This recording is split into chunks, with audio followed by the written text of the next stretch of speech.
Hello बच्चों, आपका स्वागत है आपके अपने यूट्यूब चैनल जीएस भाई चौहान सर में। आज क्लास 6 की हिस्ट्री में चैप्टर नंबर 7 चलेगा। इसका नाम है अशोक, एक अनोखा सम्राट जिसने युद्ध का त्याग किया। अशोक ने युद्ध का त्याग कर दिया था, युद्ध से घृणा हो गई थी अशोक को। तो चलिए इस चैप्टर में देखते हैं किस किस तरह से घृणा हुई, क्या क्या रहा था इसमें। और देखो, पहला ये टॉपिक है ये इसमें, एक बहुत बड़ा राज्य, एक साम्राज्य।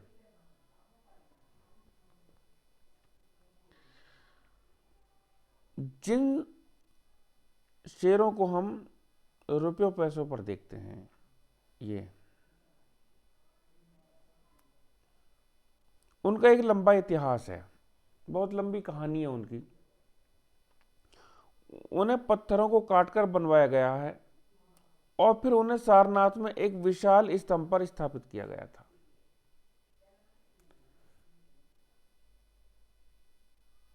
सारनाथ के बारे में आपने देखा, पिछले चैप्टर में भी था सारनाथ के बारे में। सारनाथ में क्या, भगवान बुद्ध ने ज्ञान प्राप्ति के बाद सबसे पहली बार सारनाथ में अपने उपदेश दिए। इतिहास के महानतम राजाओं में से एक अशोक के निर्देश पर इसके कई स्तंभों और पत्थरों पर अभिलेख उत्कीर्ण कराए गए। मतलब अशोक के निर्देश पर, अशोक की आज्ञा से कई सारे शिलाओं पर अभिलेख जो है उत्कीर्ण कराए गए। इसके पहले कि हम ये जाने कि इन अभिलेखों में क्या लिखा है, हम ये जानने की कोशिश करते हैं कि राज्य को साम्राज्य क्यों कहा गया, राज्य क्या है और साम्राज्य क्या है। अशोक जिस साम्राज्य पर शासन करते थे उसकी स्थापना उनके दादा चंद्रगुप्त मौर्य ने की। कब की, वो भी 2300 साल पहले। चाणक्य या कौटिल्य नाम के एक बुद्धिमान व्यक्ति ने चंद्रगुप्त की सहायता की। चाणक्य के कई विचार हमें अर्थशास्त्र की किताबों में मिलते हैं। तो ये जो चाणक्य थे, चाणक्य या कौटिल्य नाम के जो व्यक्ति ने अशोक के जो दादाजी थे उनकी मदद की।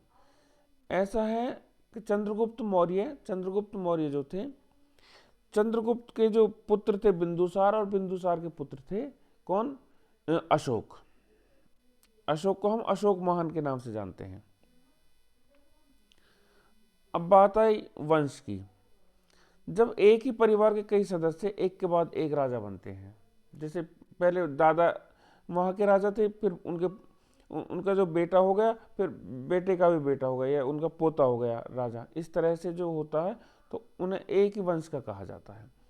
मौर्य वंश में 3 महत्वपूर्ण राजा हुए। जो मौर्य वंश था, 3 महत्वपूर्ण, चंद्रगुप्त, उनका बेटा बिंदुसार और बिंदुसार का पुत्र अशोक।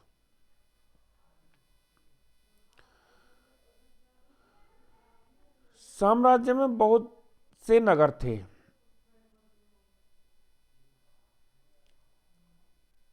अब देखते हैं साम्राज्य में कौन कौन से नगर थे और क्या था। अब मैं इस मैप में दिखाता हूं। बहुत से नगर थे और इनको जो राजधानी बनाया गया था, देखो पहले इसे देखते हैं।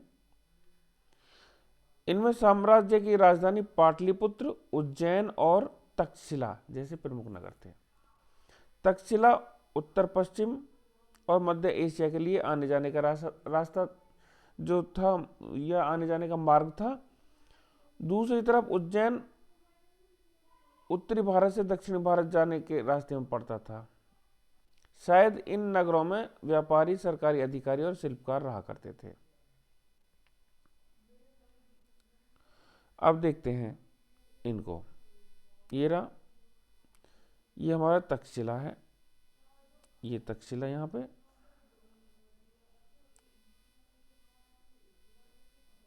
और ये उज्जैन है और यहाँ पे ये पाटलिपुत्र है, ये पाटलिपुत्र है। तो ये जो उज्जैन है उत्तर भारत से दक्षिण भारत आने के रास्ते पर है, और पाटलिपुत्र जो आधुनिक पटना है, ये है पाटलिपुत्र। तो इन वैसे नगरों में ज़्यादातर जो रहते थे व्यापारी रहते थे, सरकारी अधिकारी रहते थे और शिल्पकार रहते थे। साम्राज्य के बहुत बड़े क्षेत्र में किसानों और पशुपालकों के गांव बसे थे।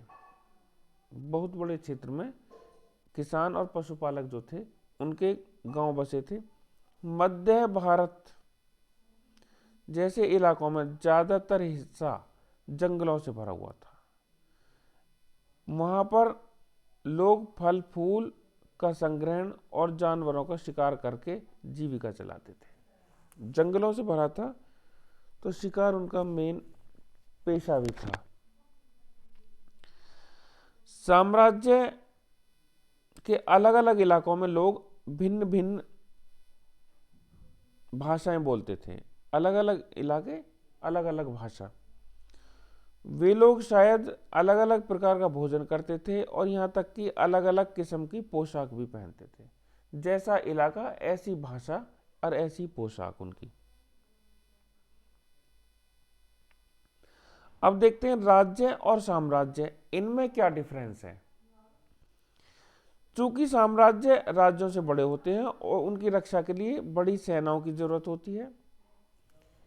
राज्य तो एक छोटा सा क्षेत्र हो गया, छोटा एरिया, और जो साम्राज्य है उसमें कई सारे राज्य आ जाते हैं और उनको बोलते थे सम्राट।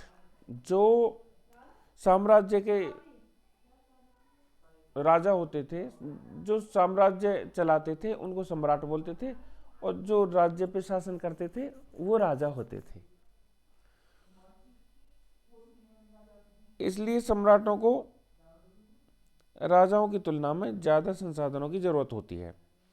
इसी कारण उन्हें बड़ी बड़ी सेना में कर इकट्ठा करने वाले अधिकारियों की जरूरत होती है।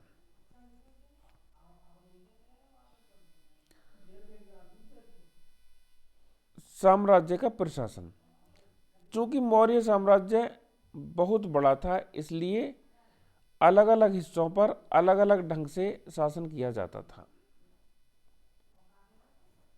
मौर्य साम्राज्य छोटा मोटा नहीं था, बहुत बड़ा था, तो अलग अलग हिस्सों पर अलग अलग ढंग से शासन किया जाता था एरिया के हिसाब से। पाटलिपुत्र और उसके आसपास के इलाकों पर सम्राट का सीधा नियंत्रण था। जो पाटलिपुत्र मैंने दिखाया आधुनिक पटना, तो उधर के आसपास के इलाकों पर सम्राट का जो था सीधा नियंत्रण था, कंट्रोल था सीधा।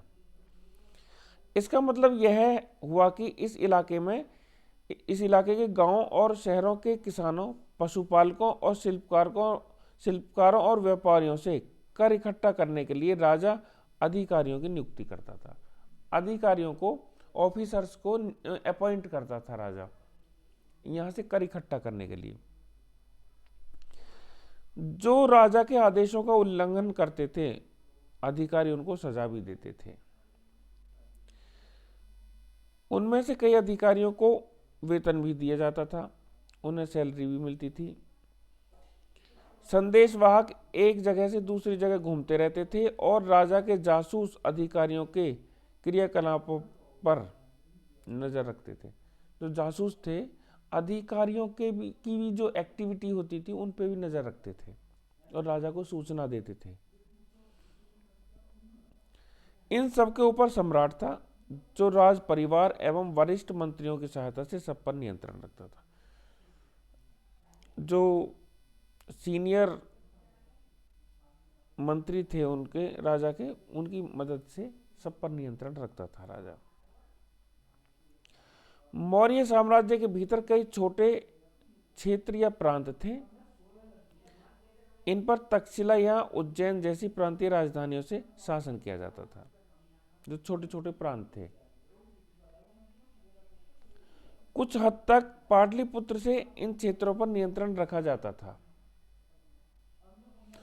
और अक्सर राजकुमारों को वहां का राज्यपाल या गवर्नर बनाकर भेज दिया जाता था।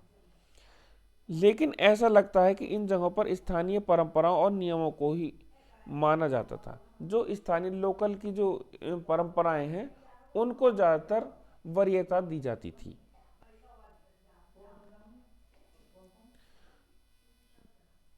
प्रादेशिक केंद्रों के बीच विस्तृत क्षेत्र थे। इनके इलाकों में मौर्य शासक सिर्फ मार्गों और नदियों पर नियंत्रण रखने की कोशिश करते थे।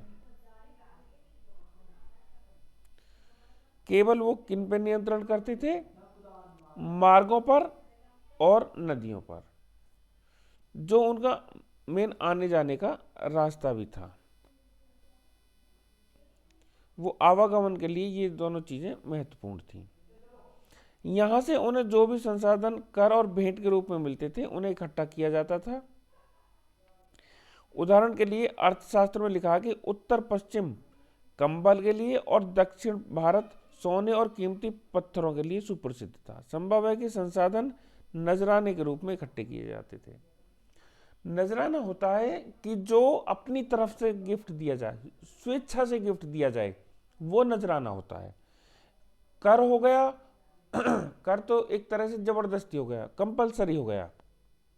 लेकिन नजराना वो गिफ्ट हो गया, अपनी तरफ से स्वेच्छा से जो गिफ्ट देता आदमी, वो नजराना है। इसमें लिखा हुआ भी नजराना के बारे में पढ़ लेना। राजधानी में सम्राट। अब देखते हैं। मेगास्थनीज चंद्रगुप्त के दरबार में पश्चिम एशिया के यूनानी राजा सेल्यूकस निकेटर का राजदूत था। जो पश्चिम एशिया का जो यूनानी राजा था सेल्यूकस निकेटर,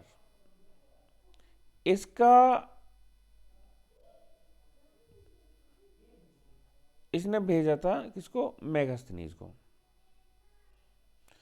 इसका राजदूत था मेगास्थनीज।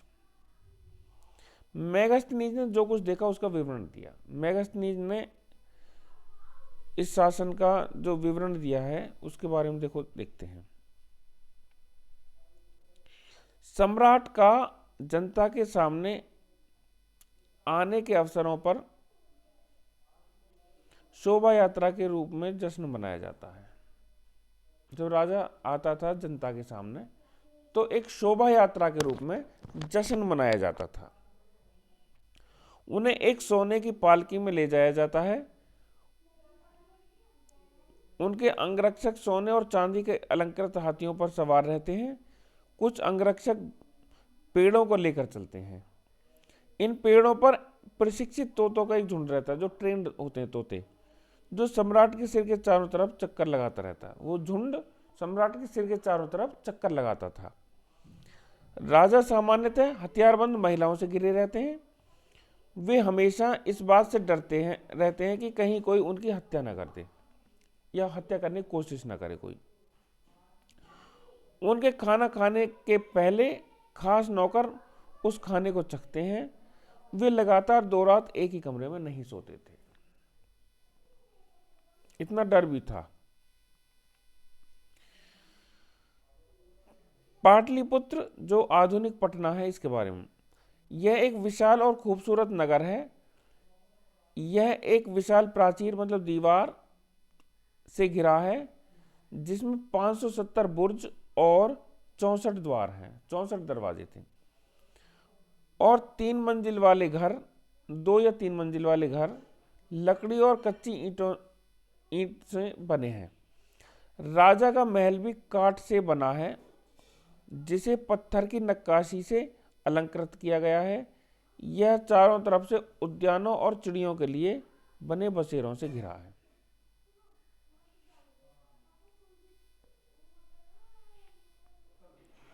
और लास्ट में जो आते थे, क्या आते थे? जंगल के इलाके। हमने वो देख लिया। वो जो राजा के आसपास का जो एरिया था वो जो उसकी राजधानी के आसपास का एरिया था वो एरिया, और जो मार्ग था, नदियां थी वो, और उसके बाद में जंगल का इलाका था। जंगल के इलाके में रहने वाले लोग काफी हद तक स्वतंत्र थे। उनसे यह उम्मीद की जाती थी कि मौर्य पदाधिकारियों को क्या हाथी, लकड़ी, मधु, शहद मतलब मोम जैसी चीजें ला कर दें। ये उम्मीद की जाती थी उनसे। अशोक एक अनोखा सम्राट। अशोक मौर्य वंश के सबसे प्रसिद्ध शासक थे। अशोक, अब हमने पहले भी देख लिया कि अशोक जो थे चंद्रगुप्त मौर्य के पोते थे।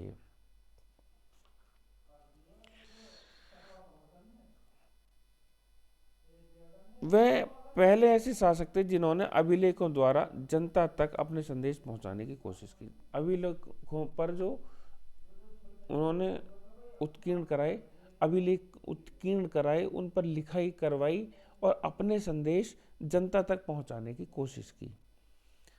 अशोक के ज़्यादातर अभिलेख प्राकृत भाषा और ब्राह्मी लिपि में है।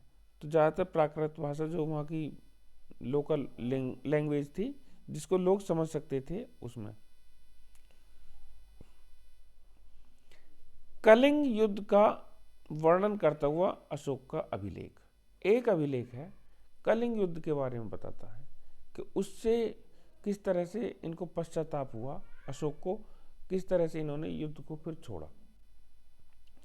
अपने एक अभिलेख में अशोक ने यह बात कही, राजा बनने के 8 साल बाद मैंने कलिंग विजय की। कलिंग पर इन्होंने विजय प्राप्त की 8 साल के बाद, जब ये राजा बनाए गए उसके 8 साल बाद।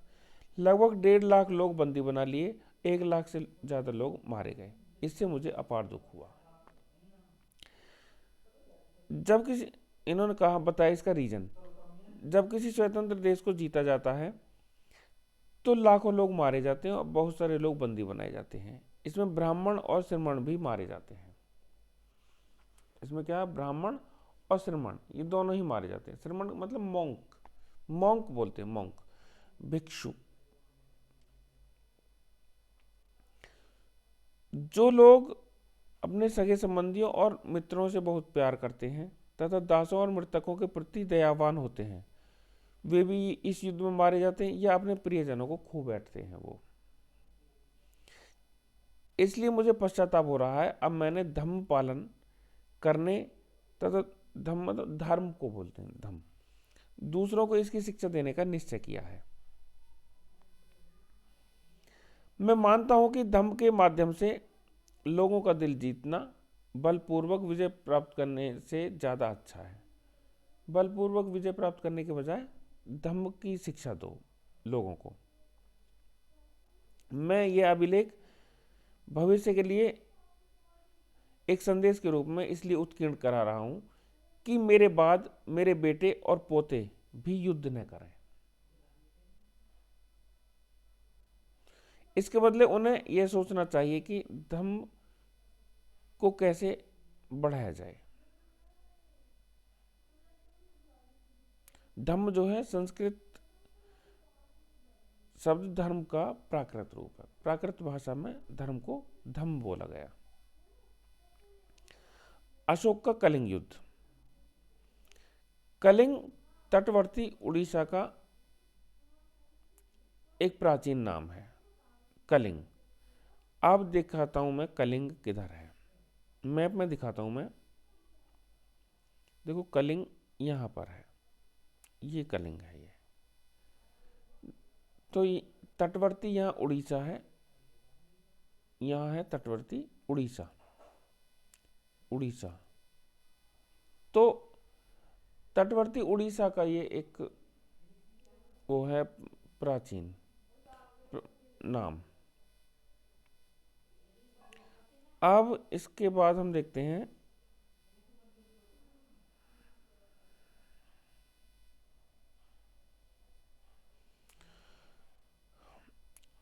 अशोक ने कलिंग को जीतने के लिए एक युद्ध लड़ा, लेकिन युद्ध जनित हिंसा और खून खराबा देखकर उन्हें युद्ध से वितृष्णा हो गई।